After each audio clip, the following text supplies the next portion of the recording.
Well, in regards to the new Chris Robinson Brotherhood album, I think inspiration is always the least of our worries, like hopefully, our planet is, and our culture and our society is giving us a lot of trying, anxiety-filled things to deal with, And I think as sensitive people and hopefully progressive souls and stuff, we can find musical and poetic ways to kind of not run away, but remove ourselves. We want to be able to weep and wail and also laugh and like some of the same stuff, So basically, everything's still the blues, I guess is what I'm saying. But I mean, I think it's also we're inspired just by the reality of having this place to still play music, and be a part of something that we feel is deep.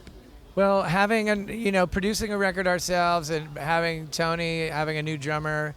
I mean, having a new musician is having another person in on the conversation. It's a new relationship on all those levels. But I think for us to be in a place with Tony, it's a cult science. You get in a room, you focus your attention, you hopefully manifest something, and that's magic, And I think if everyone is listening and everyone's on the same page, then that's where you are, and you go instinctively. We have we're not trying to be popular. We're not trying to be younger. We're not trying to be anything, you know what I mean? There's no, hopefully we removed a lot of any pretense, Like musicians aren't really interested in genres. No, people who sell records or used to try to sell records, they want to know. It's like at the grocery store. You can't put the mayonnaise with the cabbage,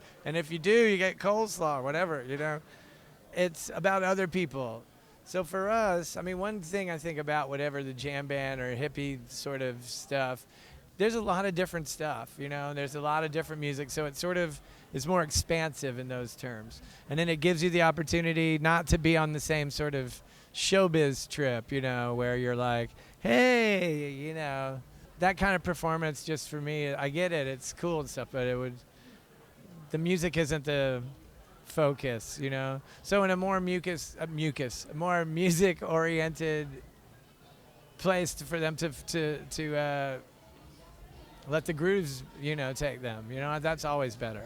I would imagine the idea of all this like convenience and technology and stuff would to allow people to become even more hyper individualized as opposed to more sort of like, I guess it's you know what I mean? I would be completely wrong, But what I mean is there's lots of people, you just never see them because there's no way to sell people who are non-conforming in their tastes and stuff. But the world is becoming more connoisseur driven, whether that's like food and alcohol or whether that's like entertainment and stuff too. One new artist that I love is a young lady from California. She lives in Los Angeles now, named Jessica Pratt, who has 2 records out who I think are really beautiful. And then of course, I guess there's Heron Oblivion, the folk acid rock sensation on Sub Pop Records. That's kind of happening. Oh, who's playing here I really like is a band called Quilt that I like. I think they're from Boston. Yeah, I really like I have all their 3 records. They're good.